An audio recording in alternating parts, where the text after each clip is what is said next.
मनोहरलाल धाकड गावात एक नावाजलेला व्यक्ती. गावातील राजकारणात त्याचा दबदबा होता. भाजपचा सक्रिय कार्यकर्ता.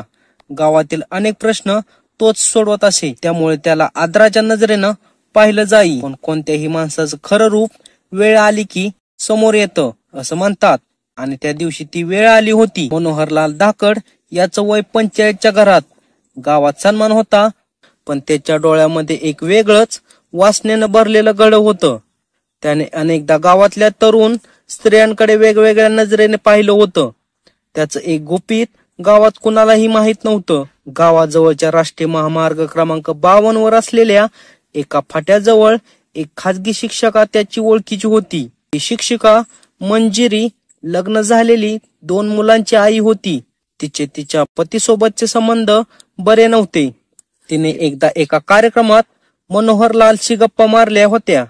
तेथूनच ओळख वाढली आणि पुढे काही महिन्यामध्ये ती आकर्षणात बदलली. मंजिरी मनोहरलाल सोबत वेळ घालवायला लागली. त्याच्याशी आपलं दुःखाचं कारण सांगायला लागली. त्याच्या राजकीय प्रतिष्ठेमुळे तिला वाटत होतं की तिचं आयुष्य थोडं तरी बदलेल.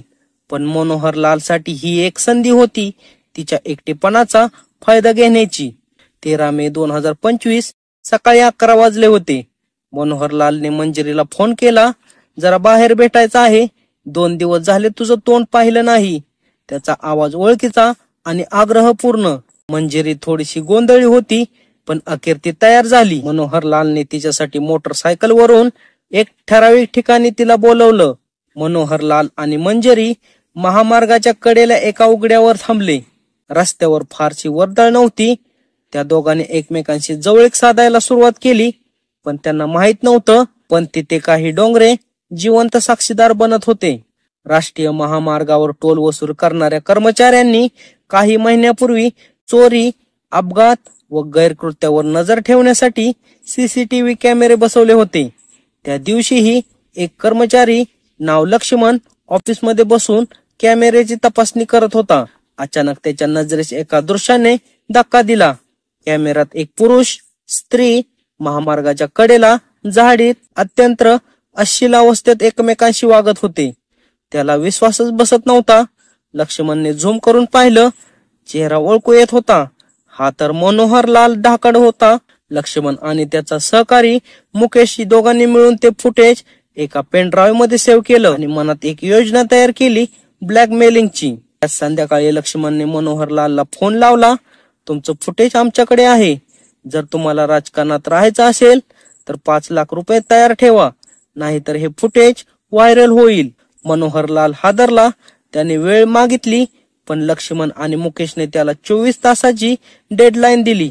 मनोहरलालने गावातल्या एका मित्राकडून पैसे जमवायचा प्रयत्न केला, पण ती रक्कम इतकी मोठी होती की शक्यच नव्हतं. पुढच्या दिवशी सकाळी 8 वाजता गावातले बहुतेक जण व्हॉट्सअपवर एकाच गोष्टीची चर्चा करत होते. मनोहरलाल धाकडचा अश्लील व्हिडिओ.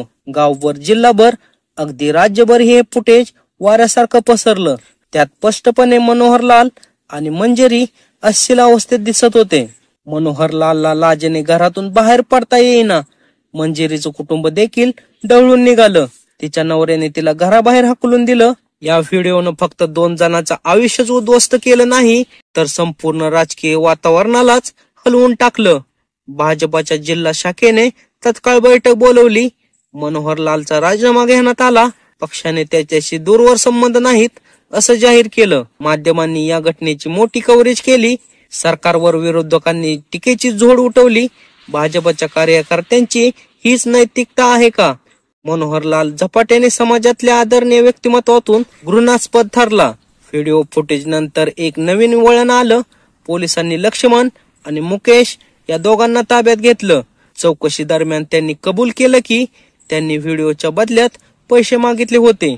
या प्रकरणात मनोहरलालवर अश्लील कृत्य, सार्वजनिक ठिकाणी गैरवर्तन आणि महिला शिक्षकाची अनैतिक संबंध ठेवण्याच्या आरोपाखाली कलमे लावण्यात आली. मंजिरीला देखील जबाब देण्यासाठी बोलवण्यात आलं. तपासात असंही समोर आलं की मंजिरी काही प्रमाणात ब्लॅकमेलिंग प्रकरणातही सहभागी होती. म्हणजे सर्व कट फक्त एक बाजूने नव्हता. या घटनेने बन्नी गावचं नाव संपूर्ण देशभरात गाजवलं, तेही अत्यंत वाईट कारणासाठी. गावातील लोकांनी मनोहर लाल आणि मंजिरीच्या कुटुंबियावर बहिष्कार टाकला. शाळेत मंजिरीच्या मुलांना टोमणे ऐकावे लागले. तिच्या नवऱ्याने घटस्फोटासाठी अर्ज केला. मनोहर लाल मानसिक तणावात गेला. एकेकाळचा नेता आता गावातल्या चुकीचं उदाहरण बनला होता. या प्रकरणात न्यायालयीन प्रक्रियेच्या माध्यमातून सर्व आरोपींवर आरोपपत्र दाखल झाले. मनोहर लाल वर सार्वजनिक अश्लीलता आणि महिला प्रतिष्ठेचा भंग करण्याच्या आरोपाखाली खटला दाखल करण्यात आला. लक्ष्मण आणि मुकेश यांना ब्लॅकमेलिंगच्या गुन्ह्याखाली अटक झाली. या घटनेबद्दल आपलं काय मत आहे कमेंट सेक्शन मध्ये जरूर लिहा. या प्रकारच्या नवनवीन व्हिडिओसाठी आपल्या चॅनलला सबस्क्राईब करा.